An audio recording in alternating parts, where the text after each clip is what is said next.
तर माझ्या पद्धतीत सोप्या चण्यांची भाजी बनवायची आहे नुसता बटाटा घालून। तर चला पुढची रेसिपी बघूया। पण त्यासाठी तुम्हाला आधी वाटणची पण रेसिपी बघायला लागेल, कारण की जो याच्यामध्ये मी वाटण घातलंय तो घातल्याशिवाय या चण्याच्या भाजीला टेस्टच नाही ना।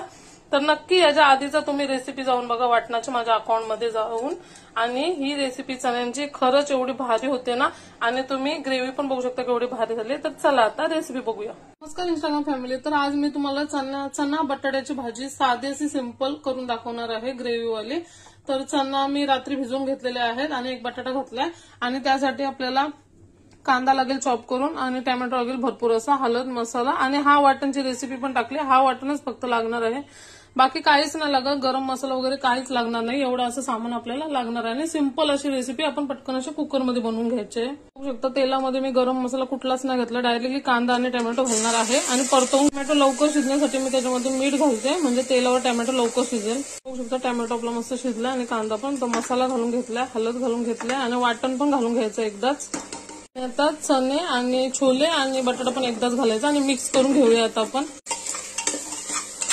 सर्व काही घालून झालेलं आहे भाजीमध्ये, एवढंच घालायचं आहे, बाकी काहीच नाही घालायचं। मीठ पण आपण आधी घातलंय आणि आता आपल्या अंदाजानुसार पाणी, आणि तुम्ही बघू शकता कलर केवढा भात मी अंदाजानुसार पाणी घालून घेतलेलं आहे। आणि 5 शिट्ट्या घालून घेऊ। मी कुकरची पूर्ण शिट्टी जाऊन दिले आणि मस्त असं झाकण खोललंय आणि भाजी बघू शकता आपली